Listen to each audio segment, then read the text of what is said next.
낙엽이 바람에 흩날리는 11월의 저녁, 민호와 민지는 학교가 끝난 뒤 함께 집으로 향하고 있었다.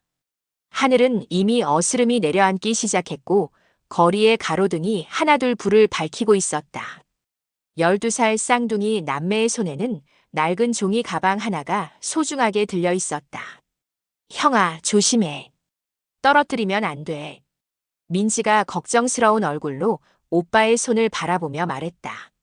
민호는 가방을 더욱 단단히 움켜쥐며 고개를 끄덕였다. 알아. 걱정하지 마. 가방 속에는 그들이 지난 몇 달 동안 정성껏 모은 돈으로 수리한 바이올린이 들어있었다. 중고 악기상에서 발견한 낡은 바이올린. 줄은 끊어져 있었고 활대는 갈라져 있었지만 수리기사 아저씨는 이건 원래 좋은 악기였어. 손만 보면 다시 소리 낼 수 있을 거야 라고 말했었다. 민호와 민지는 그날부터 돈을 모으기 시작했다. 민호는 주말마다 동네 슈퍼에서 배달 아르바이트를 했고 민지는 학교 앞에서 친구들에게 그림을 그려주며 용돈을 받았다. 점심값을 아끼고 간식을 포기하며 때로는 버스비를 아끼려 먼 길을 걸어가기도 했다. 다음 주가 아빠 생일이지? 민지가 물었다. 민호는 고개를 끄덕이며 씁쓸하게 웃었다. 응. 49번째 생일. 근데 아빠는 또 자기 생일이라고 말 안 하실 거야. 그래도 우리가 알고 있으니까. 이번엔 깜짝 놀라시겠다, 그치?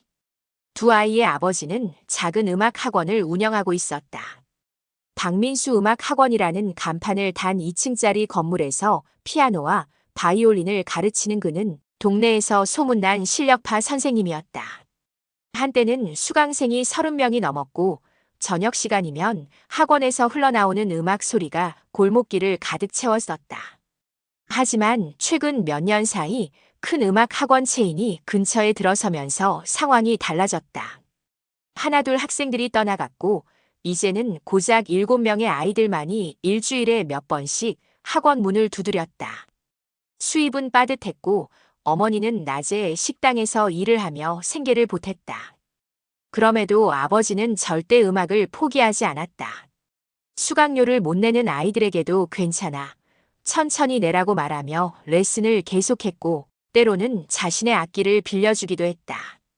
민호와 민지는 그런 아버지를 존경했다. 아빠가 요즘 많이 힘들어 보이던데. 민호가 조용히 말했다. 민지도 고개를 끄덕였다. 응. 어젯밤에 엄마랑 아빠가 얘기하는 거 들었어. 학원 월세 걱정하시더라. 그래서 더 이번 선물이 중요한 거야. 아빠 바이올린 너무 낡아서 연주할 때마다 소리가 잘 안 나잖아. 아버지가 사용하는 바이올린은 20년도 넘은 것이었다. 한때는 좋은 소리를 냈지만 이제는 줄을 아무리 조율해도 맑은 소리가 나지 않았다. 새 악기를 살 형편은 되지 않았고 아버지는 그저 이것도 오래 함께한 친구라며 웃어넘기곤 했다. 민호와 민지는 그 모습이 안타까웠다. 그래서 둘은 약속했다. 아버지의 49번째 생일에는 꼭 제대로 된 선물을 드리자고. 전철역이 가까워지자 두 아이의 발걸음이 조금 빨라졌다. 집까지는 전철을 타고 새 정거장을 가야 했다. 저녁 시간이라 사람들이 많을 텐데 바이올린을 조심해서 들고 가야 했다.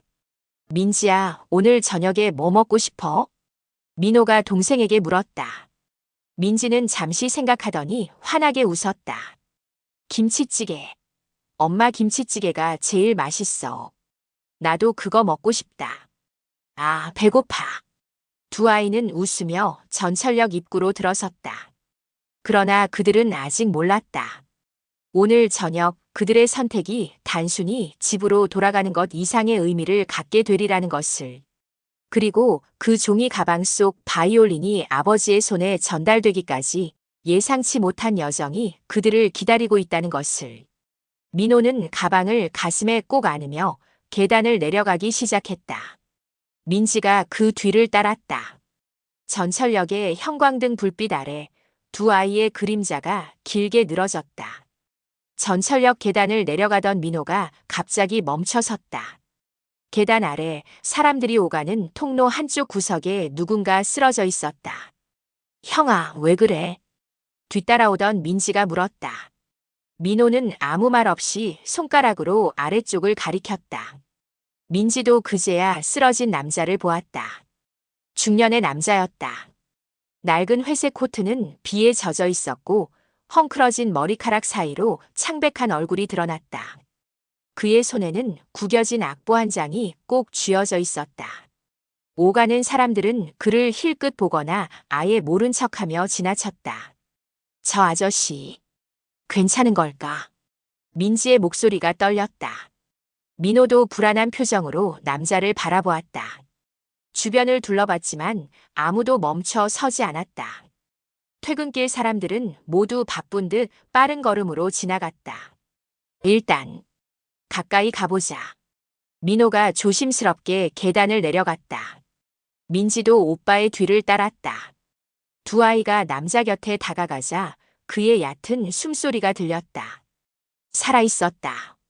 하지만 얼굴은 땀에 젖어 있었고 입술은 바짝 마른 상태였다. 아저씨, 괜찮으세요?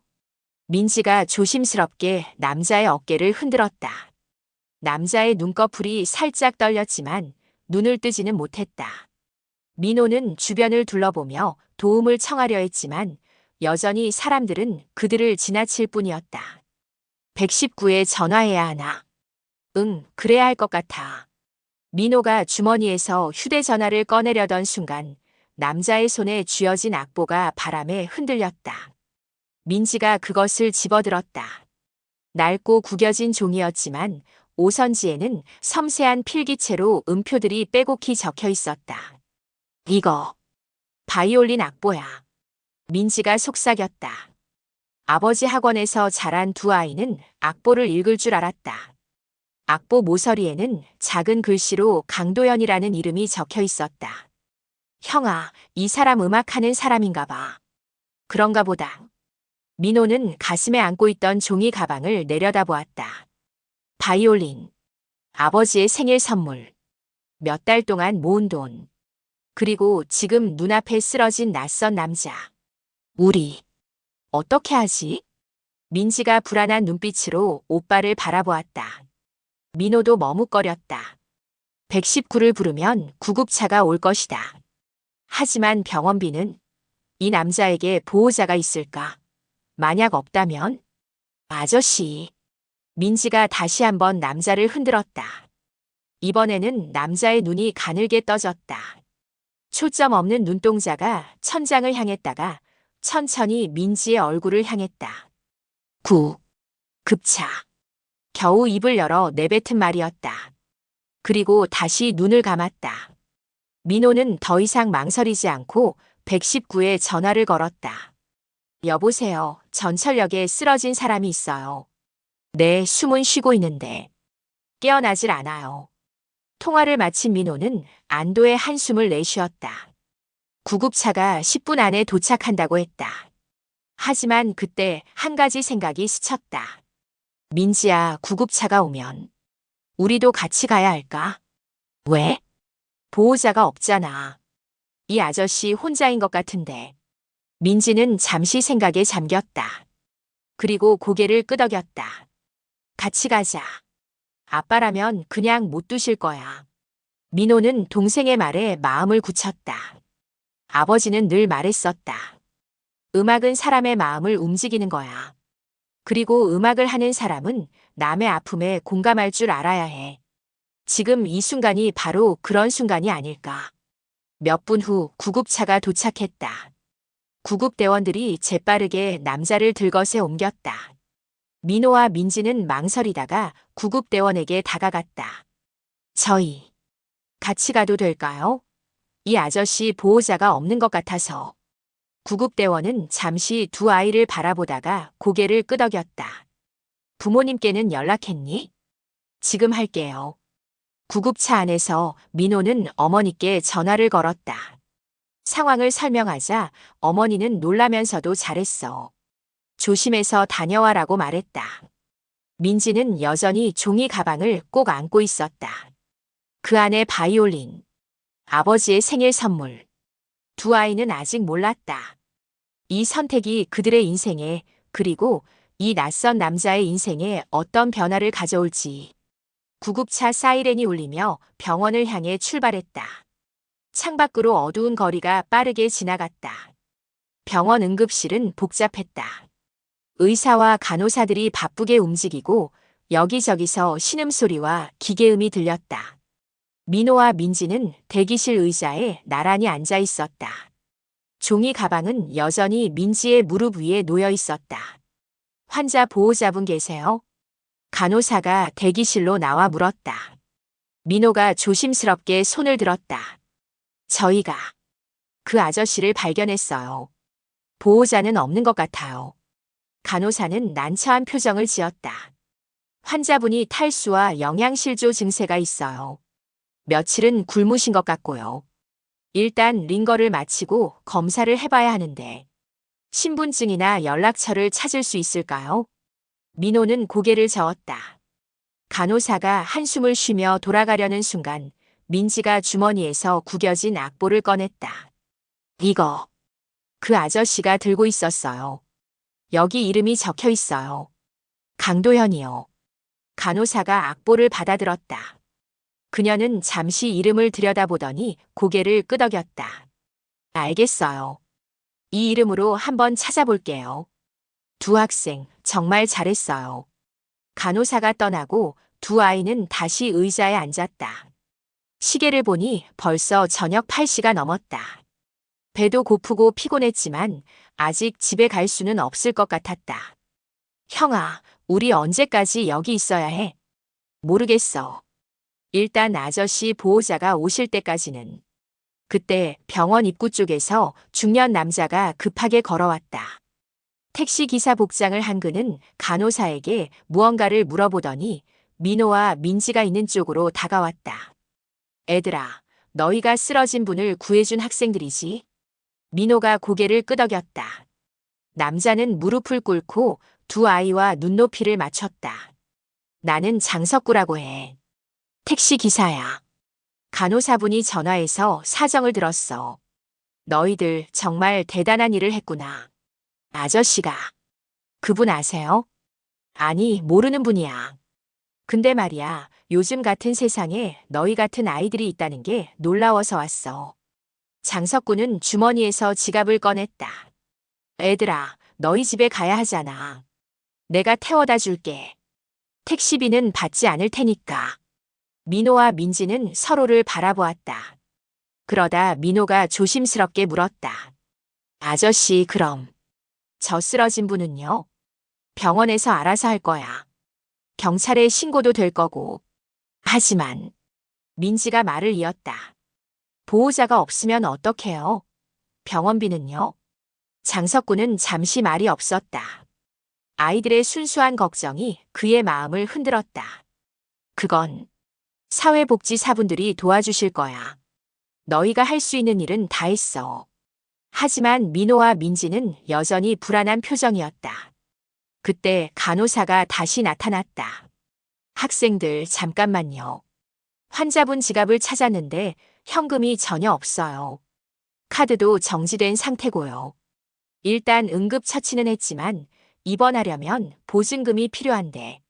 간호사의 말에 민호는 가슴이 철렁 내려앉았다. 돈. 그들에게는 몇 달 동안 모은 돈이 있었다. 하지만 그건 민지가 종이 가방을 꼭 껴안았다. 민호는 동생의 얼굴을 보았다. 민지의 눈에 눈물이 맺혀 있었지만 그녀는 고개를 끄덕였다. 형아, 우리. 응, 알아.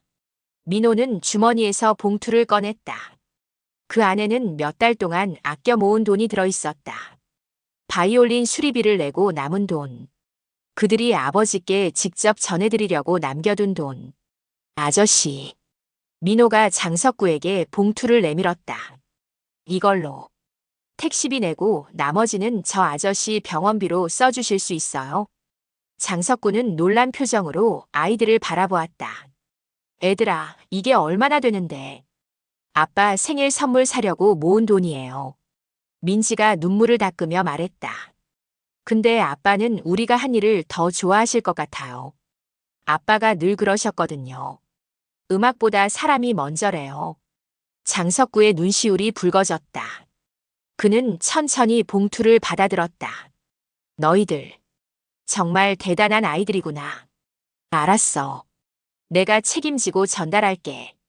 그리고 택시비는 절대 받지 않을 거야. 민호는 민지의 어깨를 감싸 안았다. 민지는 울음을 참으며 종이 가방을 바라보았다. 그 안에 바이올린은 여전히 그곳에 있었지만 이제 그것을 아버지께 드릴 돈은 없었다. 형아, 아빠한테 뭐라고 해야 해? 사실대로 말하면 돼. 아빠는 이해하실 거야. 두 아이는 장석구의 택시를 타고 집으로 향했다. 창밖으로 어두운 거리가 지나갔다.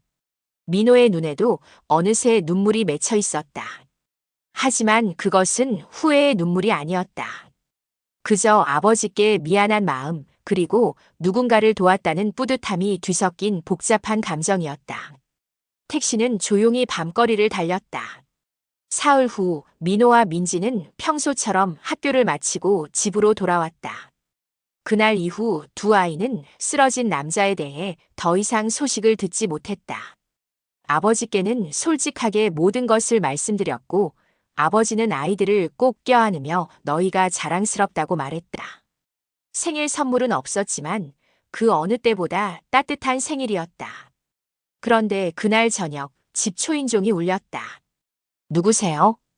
어머니가 문을 열자 말끔한 정장 차림의 중년 남자가 서 있었다. 그의 뒤로 또 한 명, 수척하지만 단정한 모습의 남자가 보였다.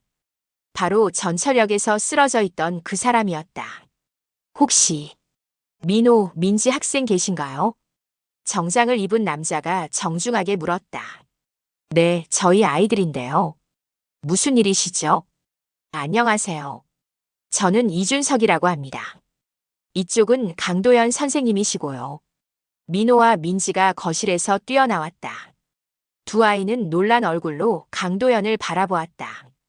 그는 많이 회복된 모습이었다. 창백했던 얼굴에는 혈색이 돌았고 눈빛도 생기가 있었다. 아저씨, 괜찮아지셨어요? 민지가 조심스럽게 물었다. 강도연은 무릎을 꿇고 아이들과 눈높이를 맞췄다. 그의 눈가가 붉어졌다. 너희들 덕분이야. 고맙다. 정말 고맙다. 그의 목소리는 떨리고 있었다. 이준석이 상황을 설명하기 시작했다. 부모님 그리고 민호, 민지 학생. 강도연 선생님은 한때 세계적인 지휘자셨습니다. 지휘자요? 아버지가 놀라서 되물었다.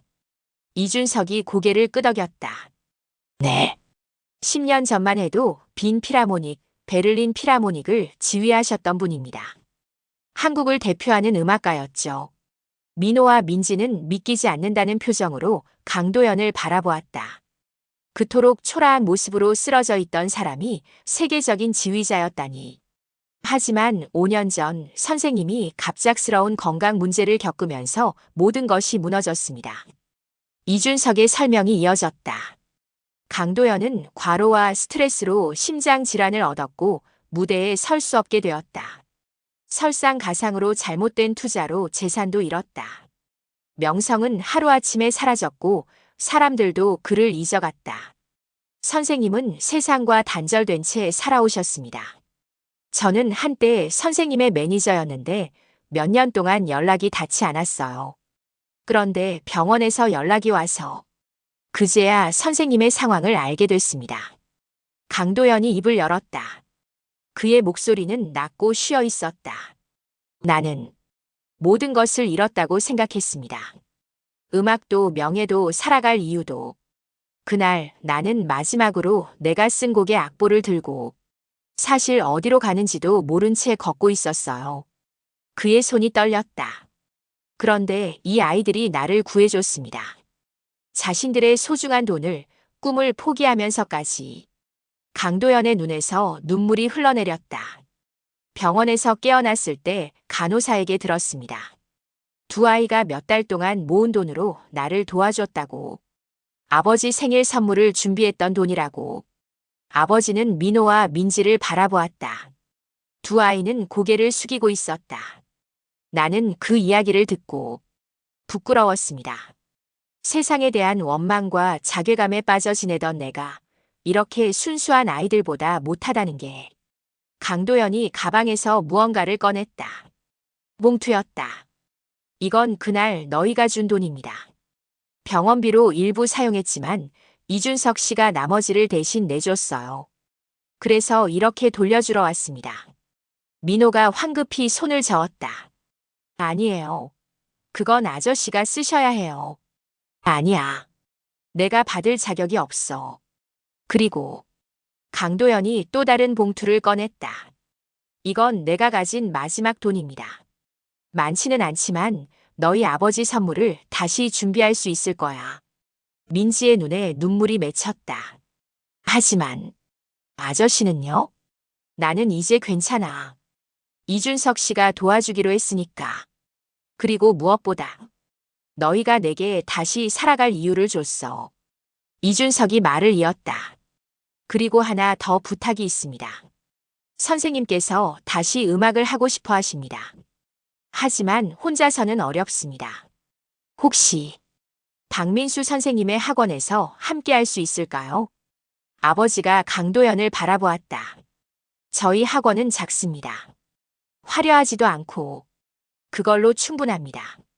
나에게 필요한 건 큰 무대가 아닙니다. 다시 음악을 느낄 수 있는 작은 공간이면 됩니다. 아버지가 손을 내밀었다. 환영합니다, 강도연 선생님. 두 사람의 손이 맞잡았다. 민호와 민지는 그 순간을 지켜보며 미소 지었다. 자신들의 작은 선택이 한 사람의 인생을 바꿨다는 것을. 그리고 이것이 끝이 아니라 새로운 시작이라는 것을.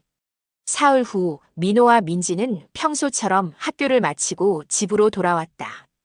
그날 이후 두 아이는 쓰러진 남자에 대해 더 이상 소식을 듣지 못했다. 아버지께는 솔직하게 모든 것을 말씀드렸고 아버지는 아이들을 꼭 껴안으며 너희가 자랑스럽다고 말했다. 생일 선물은 없었지만 그 어느 때보다 따뜻한 생일이었다. 그런데 그날 저녁 집 초인종이 울렸다. 누구세요? 어머니가 문을 열자 말끔한 정장 차림의 중년 남자가 서 있었다. 그의 뒤로 또 한 명, 수척하지만 단정한 모습의 남자가 보였다. 바로 전철역에서 쓰러져 있던 그 사람이었다. 혹시 민호, 민지 학생 계신가요? 정장을 입은 남자가 정중하게 물었다. 네, 저희 아이들인데요. 무슨 일이시죠? 안녕하세요. 저는 이준석이라고 합니다. 이쪽은 강도연 선생님이시고요. 민호와 민지가 거실에서 뛰어나왔다. 두 아이는 놀란 얼굴로 강도연을 바라보았다. 그는 많이 회복된 모습이었다. 창백했던 얼굴에는 혈색이 돌았고 눈빛도 생기가 있었다. 아저씨, 괜찮아지셨어요? 민지가 조심스럽게 물었다. 강도연은 무릎을 꿇고 아이들과 눈높이를 맞췄다. 그의 눈가가 붉어졌다. 너희들 덕분이야. 고맙다. 정말 고맙다. 그의 목소리는 떨리고 있었다. 이준석이 상황을 설명하기 시작했다. 부모님 그리고 민호, 민지 학생. 강도연 선생님은 한때 세계적인 지휘자셨습니다. 지휘자요? 아버지가 놀라서 되물었다. 이준석이 고개를 끄덕였다. 네. 10년 전만 해도 빈 필하모닉, 베를린 필하모닉을 지휘하셨던 분입니다. 한국을 대표하는 음악가였죠. 민호와 민지는 믿기지 않는다는 표정으로 강도연을 바라보았다. 그토록 초라한 모습으로 쓰러져 있던 사람이 세계적인 지휘자였다니. 하지만 5년 전 선생님이 갑작스러운 건강 문제를 겪으면서 모든 것이 무너졌습니다. 이준석의 설명이 이어졌다. 강도연은 과로와 스트레스로 심장 질환을 얻었고 무대에 설 수 없게 되었다. 설상가상으로 잘못된 투자로 재산도 잃었다. 명성은 하루아침에 사라졌고 사람들도 그를 잊어갔다. 선생님은 세상과 단절된 채 살아오셨습니다. 저는 한때 선생님의 매니저였는데 몇 년 동안 연락이 닿지 않았어요.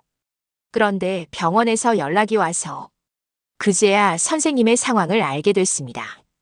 강도연이 입을 열었다. 그의 목소리는 낮고 쉬어 있었다. 나는 모든 것을 잃었다고 생각했습니다. 음악도 명예도 살아갈 이유도. 그날 나는 마지막으로 내가 쓴 곡의 악보를 들고 사실 어디로 가는지도 모른 채 걷고 있었어요. 그의 손이 떨렸다. 그런데 이 아이들이 나를 구해줬습니다. 자신들의 소중한 돈을, 꿈을 포기하면서까지. 강도연의 눈에서 눈물이 흘러내렸다. 병원에서 깨어났을 때 간호사에게 들었습니다. 두 아이가 몇 달 동안 모은 돈으로 나를 도와줬다고. 아버지 생일 선물을 준비했던 돈이라고. 아버지는 민호와 민지를 바라보았다. 두 아이는 고개를 숙이고 있었다. 나는 그 이야기를 듣고 부끄러웠습니다. 세상에 대한 원망과 자괴감에 빠져 지내던 내가 이렇게 순수한 아이들보다 못하다는 게. 강도연이 가방에서 무언가를 꺼냈다. 작은 상자였다. 이건 내가 가진 마지막 물건이었습니다. 상자를 열자 오래된 금색 지휘봉이 들어있었다. 아름답게 조각된 손잡이에는 작은 글씨가 새겨져 있었다. 빈 피라모닉에서 첫 공연을 마친 후 받은 선물입니다. 내 생애 가장 소중한 물건이었죠. 그가 지휘봉을 민호에게 건넸다. 이건 팔면 꽤 값어치가 나갈 겁니다. 그 돈으로 아버지께 선물을 다시 준비하세요. 민호는 황급히 손을 저었다. 아니에요. 그럴 수 없어요. 받아요. 내가 다시 살아갈 용기를 준 대가입니다. 이준석이 말을 이었다. 그리고 하나 더 부탁이 있습니다. 선생님께서 다시 음악을 하고 싶어 하십니다. 아이들을 가르치고 싶다고 하세요. 아이들을요? 아버지가 물었다. 네. 하지만 선생님 혼자서는 어렵습니다. 혹시 박민수 선생님의 학원에서 함께 할 수 있을까요? 선생님은 어떤 데 가도 바라지 않으십니다. 그저 아이들과 함께 음악을 하고 싶으실 뿐입니다. 아버지는 강도연을 바라보았다. 한때 세계 정상에 섰던 지휘자. 그리고 지금은 모든 것을 잃고 다시 시작하려는 한 사람. 선생님, 제 학원은 작습니다. 화려하지도 않고 학생도 많지 않습니다. 그걸로 충분합니다. 나에게 필요한 건 큰 무대가 아닙니다.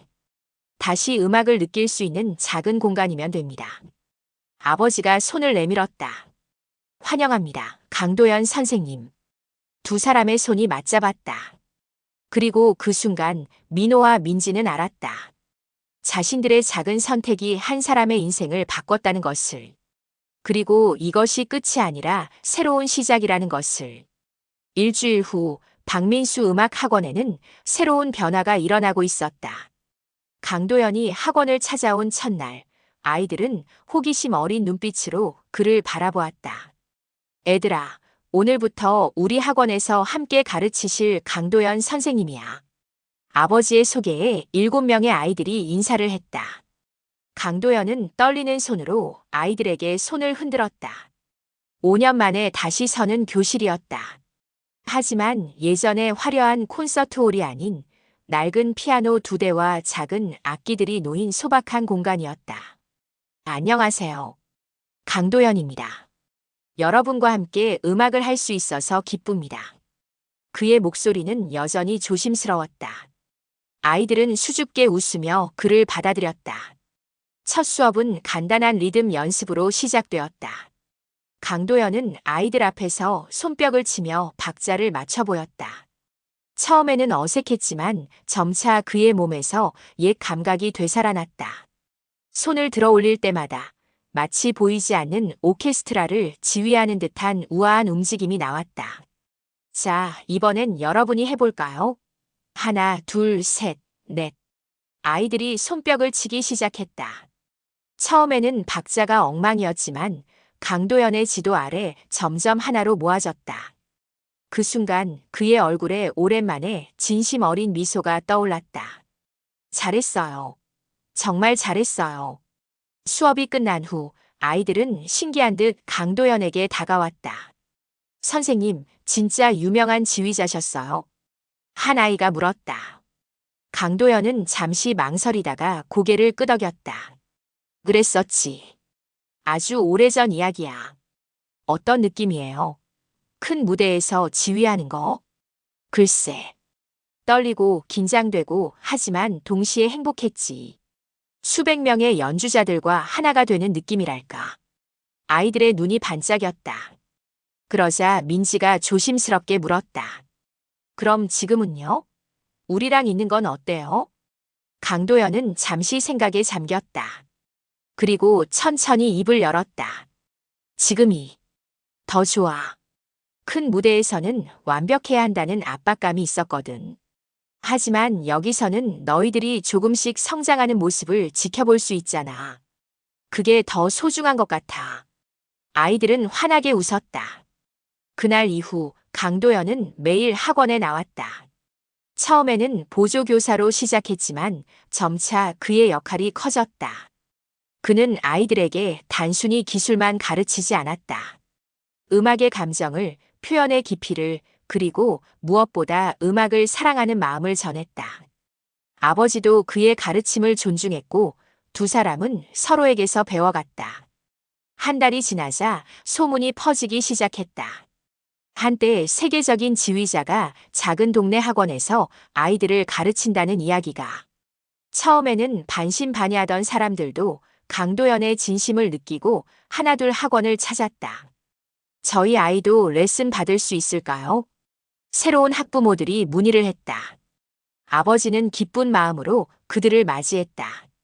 학원은 조금씩 활기를 되찾았다. 수강생이 10명이 되고 15명이 되고 한 달 만에 20명을 넘어섰다. 하지만 강도연은 변하지 않았다.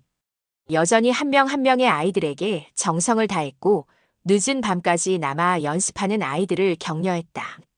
어느 날 저녁 수업이 끝난 후 강도현과 아버지는 학원 사무실에서 차를 마시며 이야기를 나눴다. 박 선생님, 정말 감사합니다. 이런 기회를 주셔서. 무슨 말씀을요? 오히려 제가 선생님께 많이 배우고 있습니다. 아닙니다. 선생님은 제가 잃어버렸던 것을 다시 찾게 해주셨어요. 무엇을요? 음악을 하는 이유요. 저는 오랫동안 명예와 성공만을 쫓았습니다. 하지만 정작 중요한 건 사람이었어요. 음악을 통해 사람과 연결되는 것. 선생님과 민호, 민지가 그걸 보여줬습니다. 아버지는 미소를 지으며 고개를 끄덕였다. 우리 아이들이 훌륭한 일을 했죠. 저도 그 아이들이 자랑스럽습니다. 그때 문이 열리며 민호와 민지가 들어왔다. 두 아이는 학원 청소를 마치고 온 참이었다. 아빠, 강 선생님, 우리 청소 다 했어요. 고생했어, 애들아. 강도연이 두 아이를 바라보며 말했다. 너희들 덕분에 나는 다시 살아났어. 정말 고맙다. 민지가 환하게 웃었다. 선생님이 행복하시면 우리도 행복해요. 그리고 이제 우리 학원에 학생들도 많아졌잖아요. 맞아. 모두 너희 덕분이야. 네 사람은 서로를 바라보며 웃었다. 창밖으로는 겨울이 다가오고 있었지만 학원 안은 따뜻한 온기로 가득했다. 작은 선택이 만들어낸 기적. 그것은 이제 막 시작되고 있었다. 사흘 후 민호와 민지는 평소처럼 학교를 마치고 집으로 돌아왔다. 그날 이후 두 아이는 쓰러진 남자에 대해 더 이상 소식을 듣지 못했다. 아버지께는 솔직하게 모든 것을 말씀드렸고 아버지는 아이들을 꼭 껴안으며 너희가 자랑스럽다고 말했다. 생일 선물은 없었지만 그 어느 때보다 따뜻한 생일이었다. 그런데 그날 저녁 집 초인종이 울렸다. 누구세요? 어머니가 문을 열자 말끔한 정장 차림의 중년 남자가 서 있었다. 그의 뒤로 또 한 명, 수척하지만 단정한 모습의 남자가 보였다. 바로 전철역에서 쓰러져 있던 그 사람이었다. 혹시 민호, 민지 학생 계신가요? 정장을 입은 남자가 정중하게 물었다. 네, 저희 아이들인데요. 무슨 일이시죠? 안녕하세요. 저는 이준석이라고 합니다. 이쪽은 강도연 선생님이시고요. 민호와 민지가 거실에서 뛰어나왔다. 두 아이는 놀란 얼굴로 강도연을 바라보았다. 그는 많이 회복된 모습이었다. 창백했던 얼굴에는 혈색이 돌았고 눈빛도 생기가 있었다. 아저씨, 괜찮아지셨어요? 민지가 조심스럽게 물었다. 강도연은 무릎을 꿇고 아이들과 눈높이를 맞췄다. 그의 눈가가 붉어졌다. 너희들 덕분이야. 고맙다. 정말 고맙다. 그의 목소리는 떨리고 있었다. 이준석이 상황을 설명하기 시작했다. 부모님 그리고 민호, 민지 학생. 강도연 선생님은 한때 세계적인 지휘자셨습니다. 지휘자요? 아버지가 놀라서 되물었다. 이준석이 고개를 끄덕였다. 네. 10년 전만 해도 빈 필하모닉, 베를린 필하모닉을 지휘하셨던 분입니다. 한국을 대표하는 음악가였죠. 민호와 민지는 믿기지 않는다는 표정으로 강도연을 바라보았다. 그토록 초라한 모습으로 쓰러져 있던 사람이 세계적인 지휘자였다니.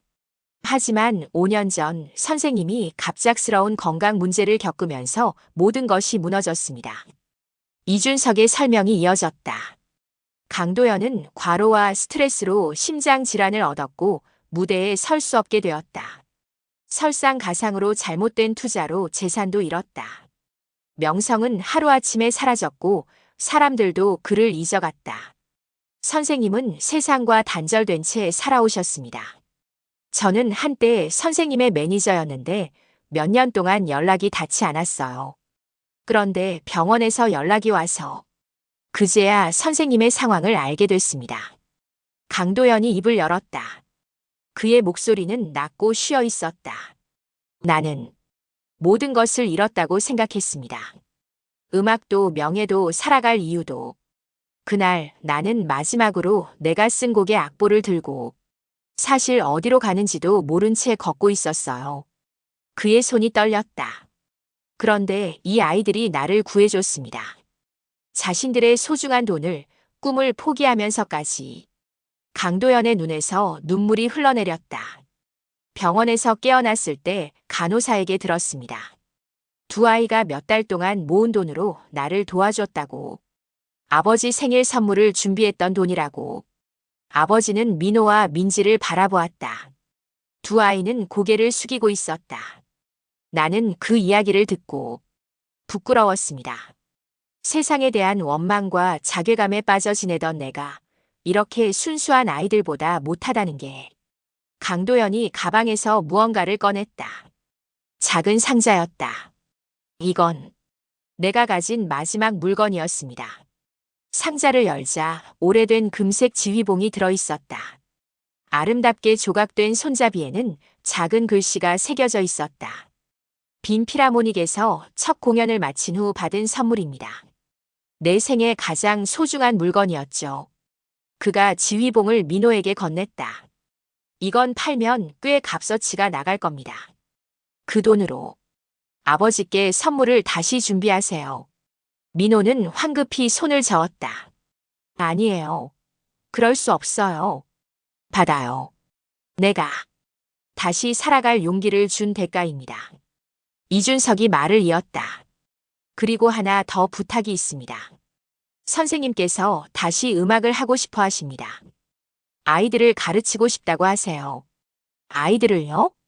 아버지가 물었다. 네. 하지만 선생님 혼자서는 어렵습니다. 혹시 박민수 선생님의 학원에서 함께 할 수 있을까요? 선생님은 어떤 데 가도 바라지 않으십니다. 그저 아이들과 함께 음악을 하고 싶으실 뿐입니다. 아버지는 강도연을 바라보았다. 한때 세계 정상에 섰던 지휘자. 그리고 지금은 모든 것을 잃고 다시 시작하려는 한 사람. 선생님, 제 학원은 작습니다. 화려하지도 않고 학생도 많지 않습니다. 그걸로 충분합니다. 나에게 필요한 건 큰 무대가 아닙니다. 다시 음악을 느낄 수 있는 작은 공간이면 됩니다. 아버지가 손을 내밀었다. 환영합니다, 강도연 선생님. 두 사람의 손이 맞잡았다. 그리고 그 순간 민호와 민지는 알았다. 자신들의 작은 선택이 한 사람의 인생을 바꿨다는 것을. 그리고 이것이 끝이 아니라 새로운 시작이라는 것을. 아버지의 50번째 생일이 다가왔다. 1년이라는 시간이 흘렀다. 그동안 박민수 음악학원은 놀라운 변화를 겪었다. 수강생은 40명을 넘어섰고 학원은 옆 건물까지 확장했다. 하지만 무엇보다 큰 변화는 학원의 분위기였다. 아이들은 단순히 악기를 배우는 것이 아니라 음악을 통해 서로 소통하고 함께 성장하는 법을 배웠다. 강도현과 아버지는 완벽한 호흡을 이뤘고 두 사람의 가르침 아래 아이들은 눈부시게 발전했다. 생일 전날 저녁 민호와 민지는 비밀스럽게 학원에 남아 있었다. 다른 학생들도 몇 명 함께였다. 그들은 무언가를 준비하고 있었다. 조용히 해. 아빠가 들으시면 안 돼. 민호가 속삭였다. 아이들은 조심스럽게 악기를 꺼내 자리를 잡았다. 강도현이 문을 열고 들어왔다. 준비됐니? 네, 선생님. 아이들이 작은 목소리로 대답했다. 강도현은 미소를 지으며 지휘대 앞에 섰다. 1년 전만 해도 상상할 수 없었던 모습이었다. 그는 다시 지휘봉을 들고 있었다. 바로 1년 전 민호에게 주려 했던 그 금색 지휘봉. 민호는 결국 그것을 받지 않았다. 대신 선생님이 다시 지휘하실 때 사용하세요라고 말했었다. 그리고 지금 강도현은 그 약속을 지키고 있었다. 자, 시작하자. 아버지를 위한 선물이니까 최선을 다하자. 아이들이 고개를 끄덕였다. 강도현의 지휘봉이 올라갔다. 다음 날 아버지의 생일 아침. 가족은 조촐하게 식사를 했다. 케이크에 촛불을 켜고 생일 축하 노래를 불렀다. 아버지는 행복한 표정으로 촛불을 불었다. 올해는 정말 좋은 한 해였어. 무엇보다 너희 덕분에. 아버지가 민호와 민지를 바라보며 말했다. 아빠, 우리 학원 가요. 특별한 게 있어요. 민지가 아버지의 손을 잡았다.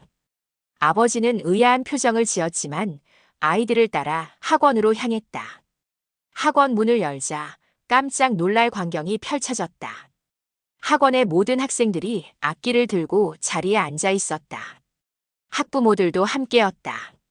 강도현이 지휘대 앞에 서 있었다. 이게 무슨... 아버지가 말을 잇지 못하고 서 있을 때 강도현이 입을 열었다. 박민수 선생님, 생일을 축하합니다.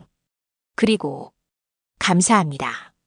선생님과 민호, 민지가 제게 새로운 삶을 선물해 주셨습니다. 오늘은 저희가 선생님께 작은 선물을 드리고 싶습니다. 강도현의 지휘봉이 올라갔다. 그리고 음악이 시작되었다. 아이들이 연주하는 곡은 강도현이 1년 전 쓰러진 날 들고 있던 악보의 곡이었다. 그가 몰락의 끝에서 마지막으로 완성한 곡. 다시 시작이라는 제목의 바이올린 협주곡이었다. 민호가 주선율을 연주했다. 1년 동안 열심히 연습한 그의 연주는 서툴지만 진심이 담겨 있었다. 민지는 피아노로 화음을 채웠다. 다른 아이들도 각자의 악기로 하나가 되어 연주했다. 아버지의 눈에서 눈물이 흘러내렸다. 음악은 완벽하지 않았다. 박자가 틀리는 부분도 있었고 음정이 어긋나는 순간도 있었다. 하지만 그 어떤 전문 연주보다 아름다웠다. 왜냐하면 그 안에 사랑이 담겨 있었기 때문이다. 강도현의 지휘는 우아했다. 세계 최고의 무대에서 보여주던 그 움직임 그대로였다. 하지만 그의 눈빛은 달랐다. 명예나 완벽함이 아니라 순수한 기쁨이 담겨 있었다. 곡이 끝나자 강도현이 지휘봉을 내렸다. 잠시 정적이 흘렀다. 그리고 박수가 터져 나왔다. 아버지는 아이들에게 다가가 한 명 한 명을 껴안았다. 민호와 민지를 마지막으로 안았을 때 그는 흐느끼듯 말했다. 고맙다. 정말. 고맙다. 아빠, 우리 선물 어때요? 작년엔 바이올린 못 사드렸잖아요. 민지가 물었다. 아버지는 고개를 저었다. 이게 훨씬 나아. 세상 어떤 바이올린보다 귀한 선물이야. 강도연이 다가왔다. 선생님, 사실 저도 선물이 하나 더 있습니다. 그가 작은 상자를 꺼냈다. 아버지가 상자를 열자 안에는 수리된 바이올린이 들어있었다. 1년 전 민호와 민지가 수리했던 그 바이올린이었다. 아이들이 그날 병원비로 쓰느라 선생님께 드리지 못한 바이올린입니다. 제가 다시 한번 정성껏 손봤습니다. 이제 선생님께서 받으셔야 합니다. 아버지는 떨리는 손으로 바이올린을 받아들었다. 그리고 활을 들어 한 음을 그었다. 맑고 아름다운 소리가 울려 퍼졌다. 그날 저녁 학원에서는 작은 파티가 열렸다. 아이들과 학부모들, 그리고 택시 기사 장석구도 함께했다. 그는 1년 전 그날 이후 가끔 학원을 찾아와 아이들의 성장을 지켜봐왔다. 너희들 덕분에 나도 사람 사는 게 뭔지 다시 배웠어. 장석구가 민호와 민지에게 말했다. 아저씨도 택시 운전하시면서 힘든 사람 있으면 많이 도와주신다며요. 너희들한테 배운 거지. 작은 선택이 큰 변화를 만들 수 있다는 걸. 창밖으로는 첫눈이 내리기 시작했다.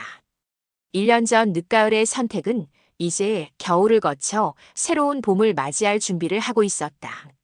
민호는 창밖의 눈을 바라보며 생각했다. 만약 그날 그냥 지나쳤다면 어땠을까? 강도연 선생님은 어떻게 되었을까? 학원은 여전히 힘들었을까? 하지만 그들은 멈췄다. 그리고 선택했다. 그 작은 선택의 울림이 지금 이 따뜻한 순간을 만들어냈다. 형아, 뭐 생각해? 민지가 물었다. 민호는 동생을 보며 미소 지었다. 아무 생각도 안 해. 그냥 행복해. 음악 학원에서는 웃음소리가 끊이지 않았다. 바이올린 소리가, 피아노 소리가, 그리고 사람들의 따뜻한 목소리가 어우러져 하나의 아름다운 하모니를 만들어냈다. 그것은 완벽한 연주가 아니었다. 하지만 가장 아름다운 음악이었다. 왜냐하면 그 안에 사람이 있었고, 사랑이 있었고, 희망이 있었기 때문이다. 남매의 조그마한 희생은 결국 가족과 마을 전체의 울림을 남기는 기적으로 이어졌다. 그리고 그 울림은 지금도 계속되고 있었다. 끝. 사흘 후 민호와 민지는 평소처럼 학교를 마치고 집으로 돌아왔다. 그날 이후 두 아이는 쓰러진 남자에 대해 더 이상 소식을 듣지 못했다. 아버지께는 솔직하게 모든 것을 말씀드렸고 아버지는 아이들을 꼭 껴안으며 너희가 자랑스럽다고 말했다. 생일 선물은 없었지만 그 어느 때보다 따뜻한 생일이었다. 그런데 그날 저녁 집 초인종이 울렸다. 누구세요? 어머니가 문을 열자 말끔한 정장 차림의 중년 남자가 서 있었다. 그의 뒤로 또 한 명, 수척하지만 단정한 모습의 남자가 보였다. 바로 전철역에서 쓰러져 있던 그 사람이었다. 혹시 민호, 민지 학생 계신가요? 정장을 입은 남자가 정중하게 물었다. 네, 저희 아이들인데요. 무슨 일이시죠? 안녕하세요. 저는 이준석이라고 합니다. 이쪽은 강도연 선생님이시고요. 민호와 민지가 거실에서 뛰어나왔다. 두 아이는 놀란 얼굴로 강도연을 바라보았다. 그는 많이 회복된 모습이었다. 창백했던 얼굴에는 혈색이 돌았고 눈빛도 생기가 있었다. 아저씨, 괜찮아지셨어요? 민지가 조심스럽게 물었다. 강도연은 무릎을 꿇고 아이들과 눈높이를 맞췄다. 그의 눈가가 붉어졌다. 너희들 덕분이야. 고맙다. 정말 고맙다. 그의 목소리는 떨리고 있었다. 이준석이 상황을 설명하기 시작했다.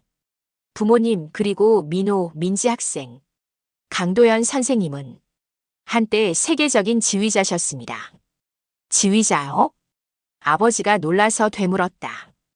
이준석이 고개를 끄덕였다. 네. 10년 전만 해도 빈 필하모닉, 베를린 필하모닉을 지휘하셨던 분입니다. 한국을 대표하는 음악가였죠. 민호와 민지는 믿기지 않는다는 표정으로 강도연을 바라보았다. 그토록 초라한 모습으로 쓰러져 있던 사람이 세계적인 지휘자였다니. 하지만 5년 전 선생님이 갑작스러운 건강 문제를 겪으면서 모든 것이 무너졌습니다. 이준석의 설명이 이어졌다. 강도연은 과로와 스트레스로 심장 질환을 얻었고 무대에 설 수 없게 되었다. 설상가상으로 잘못된 투자로 재산도 잃었다. 명성은 하루아침에 사라졌고 사람들도 그를 잊어갔다. 선생님은 세상과 단절된 채 살아오셨습니다. 저는 한때 선생님의 매니저였는데 몇 년 동안 연락이 닿지 않았어요. 그런데 병원에서 연락이 와서 그제야 선생님의 상황을 알게 됐습니다. 강도연이 입을 열었다. 그의 목소리는 낮고 쉬어 있었다. 나는 모든 것을 잃었다고 생각했습니다. 음악도 명예도 살아갈 이유도. 그날 나는 마지막으로 내가 쓴 곡의 악보를 들고 사실 어디로 가는지도 모른 채 걷고 있었어요. 그의 손이 떨렸다. 그런데 이 아이들이 나를 구해줬습니다. 자신들의 소중한 돈을, 꿈을 포기하면서까지. 강도연의 눈에서 눈물이 흘러내렸다. 병원에서 깨어났을 때 간호사에게 들었습니다. 두 아이가 몇 달 동안 모은 돈으로 나를 도와줬다고. 아버지 생일 선물을 준비했던 돈이라고. 아버지는 민호와 민지를 바라보았다. 두 아이는 고개를 숙이고 있었다. 나는 그 이야기를 듣고 부끄러웠습니다. 세상에 대한 원망과 자괴감에 빠져 지내던 내가 이렇게 순수한 아이들보다 못하다는 게. 강도연이 가방에서 무언가를 꺼냈다. 작은 상자였다. 이건 내가 가진 마지막 물건이었습니다. 상자를 열자 오래된 금색 지휘봉이 들어있었다. 아름답게 조각된 손잡이에는 작은 글씨가 새겨져 있었다. 빈 피라모닉에서 첫 공연을 마친 후 받은 선물입니다. 내 생애 가장 소중한 물건이었죠. 그가 지휘봉을 민호에게 건넸다. 이건 팔면 꽤 값어치가 나갈 겁니다. 그 돈으로 아버지께 선물을 다시 준비하세요. 민호는 황급히 손을 저었다. 아니에요. 그럴 수 없어요. 받아요. 내가 다시 살아갈 용기를 준 대가입니다. 이준석이 말을 이었다. 그리고 하나 더 부탁이 있습니다. 선생님께서 다시 음악을 하고 싶어 하십니다. 아이들을 가르치고 싶다고 하세요. 아이들을요? 아버지가 물었다. 네. 하지만 선생님 혼자서는 어렵습니다. 혹시 박민수 선생님의 학원에서 함께 할 수 있을까요? 선생님은 어떤 데 가도 바라지 않으십니다. 그저 아이들과 함께 음악을 하고 싶으실 뿐입니다. 아버지는 강도연을 바라보았다. 한때 세계 정상에 섰던 지휘자. 그리고 지금은 모든 것을 잃고 다시 시작하려는 한 사람. 선생님, 제 학원은 작습니다. 화려하지도 않고 학생도 많지 않습니다. 그걸로 충분합니다. 나에게 필요한 건 큰 무대가 아닙니다. 다시 음악을 느낄 수 있는 작은 공간이면 됩니다. 아버지가 손을 내밀었다. 환영합니다, 강도연 선생님. 두 사람의 손이 맞잡았다. 그리고 그 순간 민호와 민지는 알았다. 자신들의 작은 선택이 한 사람의 인생을 바꿨다는 것을. 그리고 이것이 끝이 아니라 새로운 시작이라는 것을.